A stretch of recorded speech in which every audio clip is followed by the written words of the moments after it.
안녕하십니까, 김율민입니다. 오늘은 성인 간호학 위식도 역류 질환에 대해 알아보겠습니다.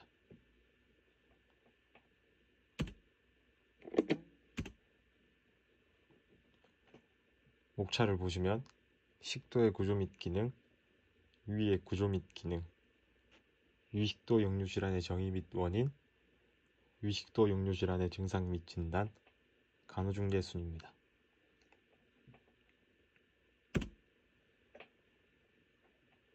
위식도 역류 질환에 대해 알아보기 전에 식도와 위에 대해 알아보고 갈 텐데요. 그 첫 번째인 식도에 대해 알아보겠습니다.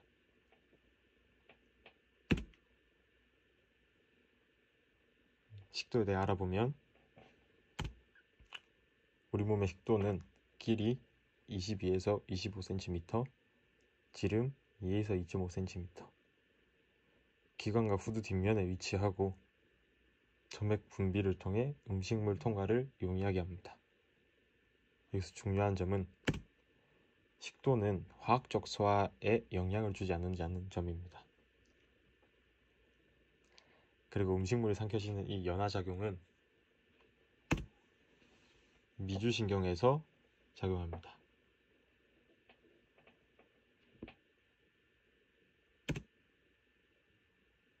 식도에는 두 가지의 갈약근이 존재합니다.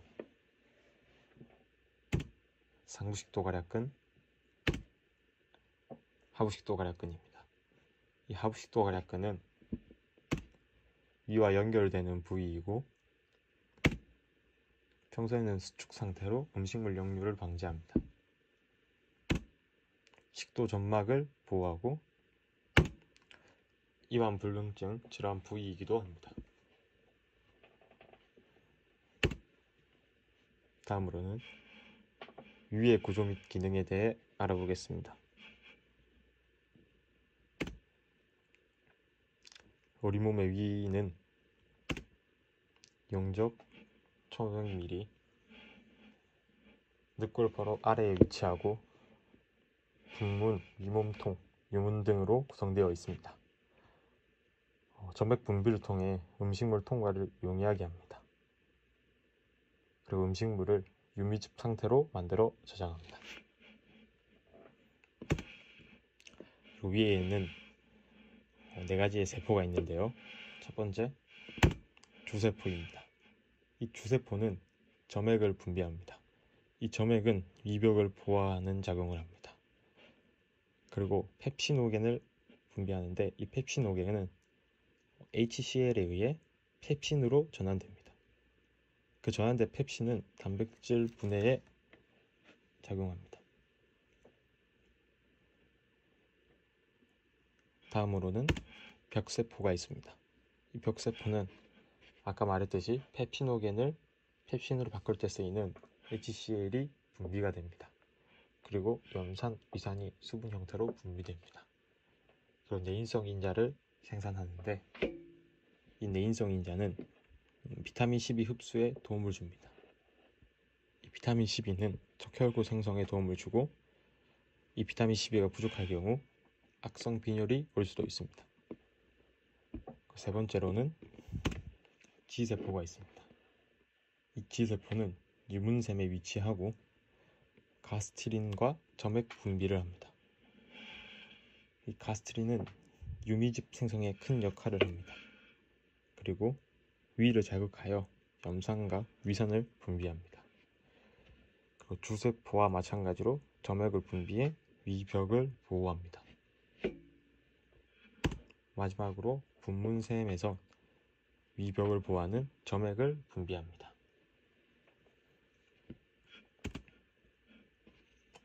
지금까지 식도와 위에 대해 알아보았으니 이제 위식도 역류 질환의 정의 및 원인에 대해 알아보겠습니다.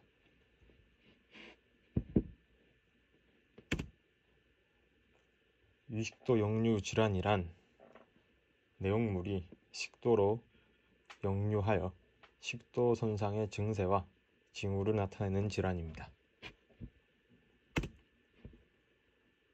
여기서 중요한 점은 pH가 4 이하로 떨어진다는 점입니다. 정상 pH는 6에서 7입니다.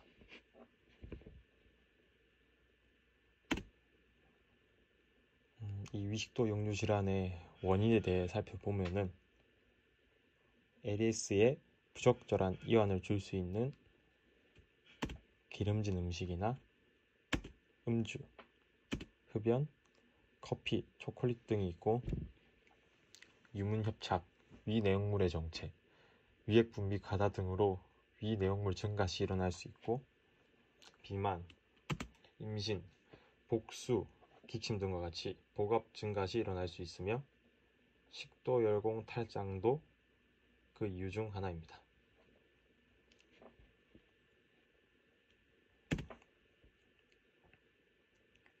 다음으로는 위식도 역류 질환의 증상 및 진단에 대해 알아보겠습니다.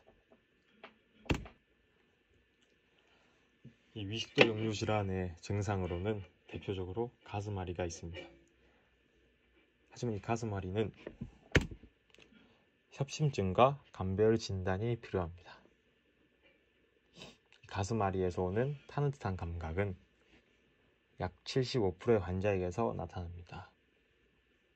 그리고 흉골 하부에서 시작하여 양쪽 견갑골 사이, 목, 턱으로 방사통이 일어날 수 있습니다. 이때 제산제나 수분 섭취 시 완화됩니다. 이 제산제에 대해서는 뒤쪽 간호중재에서 자세히 보도록 하겠습니다. 그리고 쓴맛 혹은 신맛을 인도에서 느끼게 되는 역류가 일어날 수 있고, 연하곤란, 식사 직후나 앙하이 시 발생할 수 있는 연하통이 있습니다. 이 앙하이는 바른 자세로 누워있는 자세를 말합니다.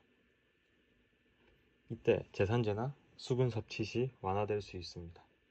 소화불량, 유가 팽만되었을 때 불편감이 발생할 수 있는데, 이때는 서 있거나 걷게 되면 완화될 수 있습니다.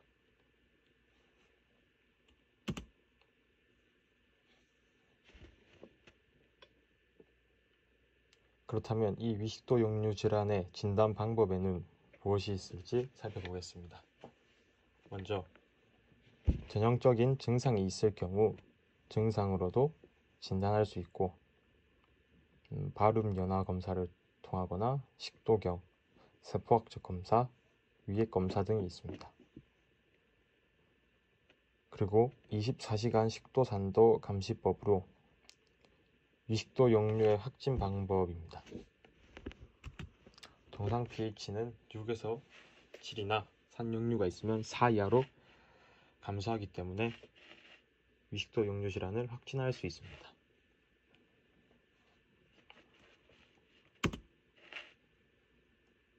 마지막으로 간호중재에 대해 알아보겠습니다.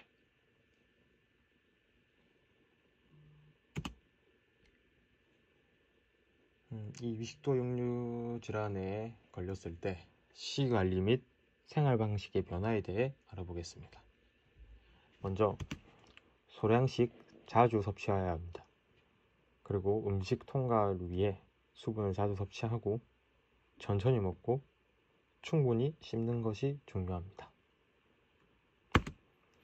저지방, 고섬유 식이를 섭취해야 하는데, 단백질은 하부식도 괄약근의 압력을 증가시키지만 지방질은 하부식도 괄약근의 압력을 감소시키며 위 배출을 지연시키기 때문입니다.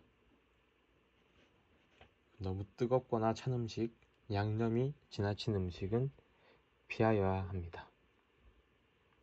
그리고 지침 2시간에서 3시간 전에는 음식 섭취를 하시면 안 됩니다. 지침 시 머리 부분은 30도가량 상승시켜주는 게 좋습니다.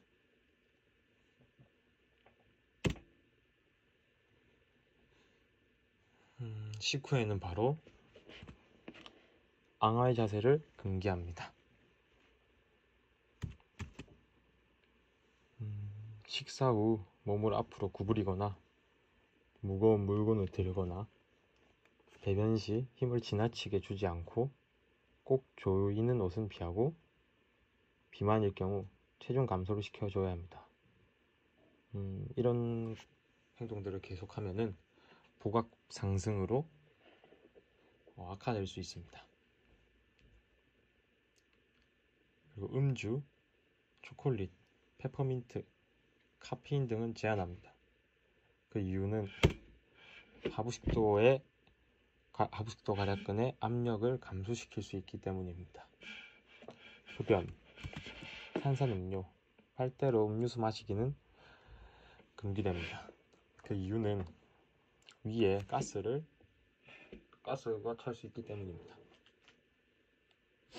비위반 삽입 시 가스팽만을 예방할 수 있습니다.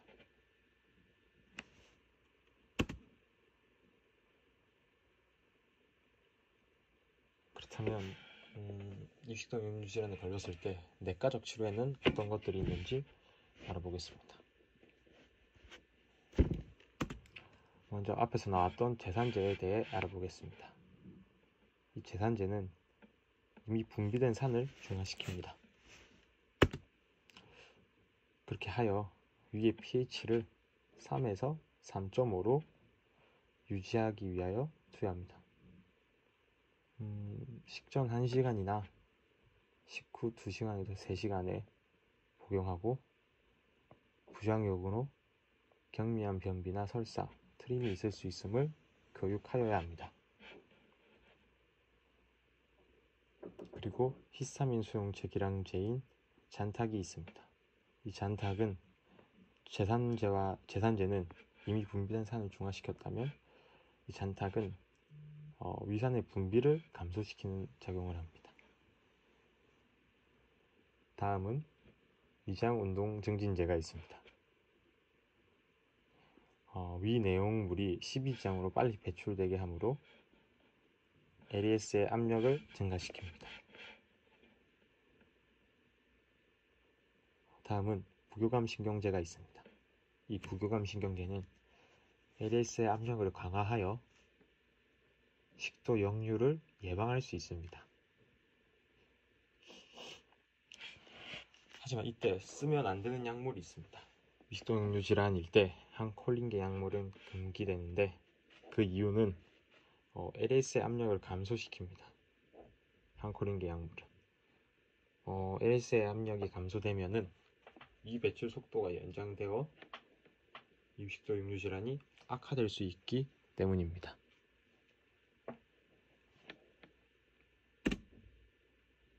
지금까지 위식도 역류 질환에 대해 알아보았습니다. 감사합니다.